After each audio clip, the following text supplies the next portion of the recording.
Hey family, this is Darlene.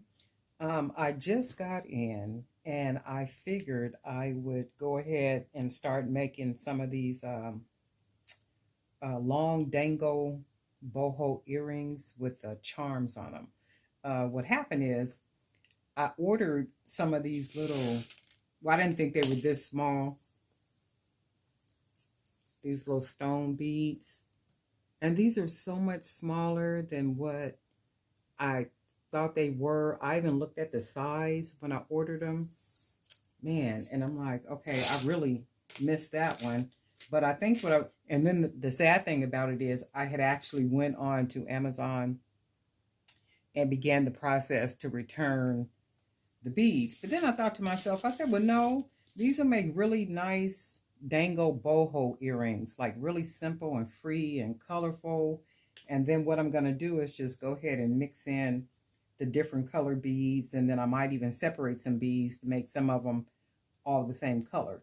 But what I'm going to work on right now is a pair of the dangle mixed earrings, like multicolored earrings, just to give me an idea of what they're going to look like once I put them together. Because I don't think I've ever used them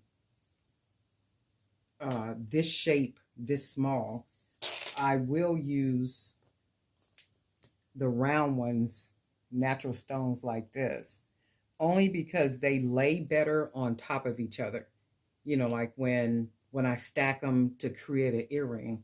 But when you have them like this and they're all different shapes, and when you slide the cord, not the cord, but the wire through the bead, sometimes it's slanted and it doesn't lay right on the bottom bead. And then the bead on top of it won't lay right, and you'll see a lot of wire. That's why I really don't like to use these that are this small. But you know what? I'm going to make the best of it. I think the bag there's 500 pieces. I think it's 500 pieces, and it was $5.99, I think. So I figured, oh, well, I'll go ahead and try to make something work. So I'm going to do that now, and I'm using the 18 gauge wire.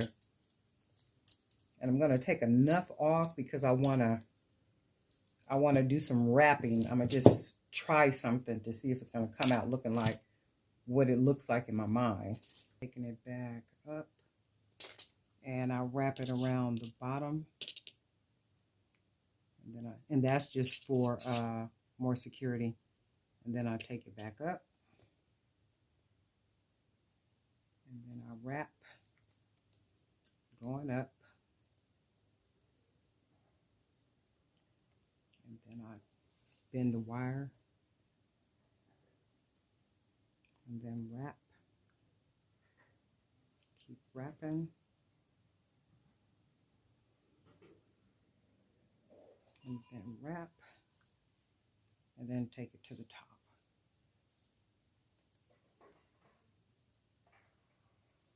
And then that creates that. And then I need to make sure, hopefully at the bottom, I still got enough.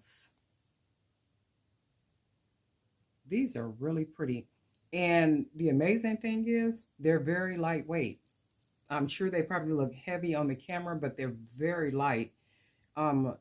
Even when I use the 16 gauge wire, the earrings are very light. And I've had people to buy earrings, and they may even have the bigger natural stones like these. They'll email me or post a review and to let me know that, oh, I thought the earrings or whatever it is that they bought was heavier. It's like, man, they're really lightweight. And it's like they're very lightweight.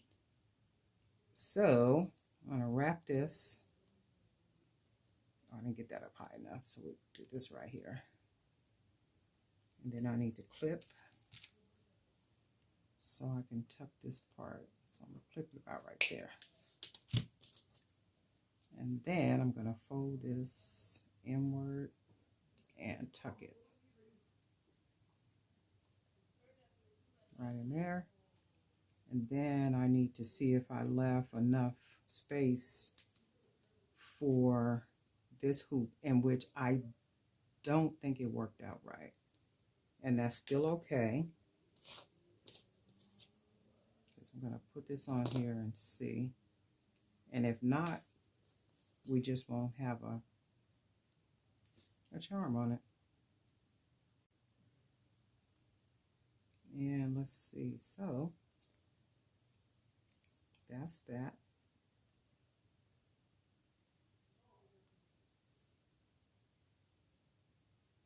And I want to get this twisted the right way. The same way with the charm. And that's about right. Yep. And then we want to go ahead and put our, some people call these ear wires, I call them fish hooks. I don't know why. Maybe because when I started making jewelry way back when, they were called fish hooks. And then somewhere along the way, people start calling them ear wires. Man, now tell me those are not gorgeous, right? Absolutely. And I think I'm going to go ahead and keep these for myself. These are not giveaways, so I'm going to go ahead and probably keep these for myself. Only because they gave me so much trouble, okay? And I am going to go ahead and see if I can get at least 1 or 2 more out of these little bitty beads. But I'm not going to try to line the colors up, you know, to be the same. I'm going to kind of like just mix match them and just kind of throw them together. And they'll still turn out pretty. Aren't these gorgeous though? My goodness.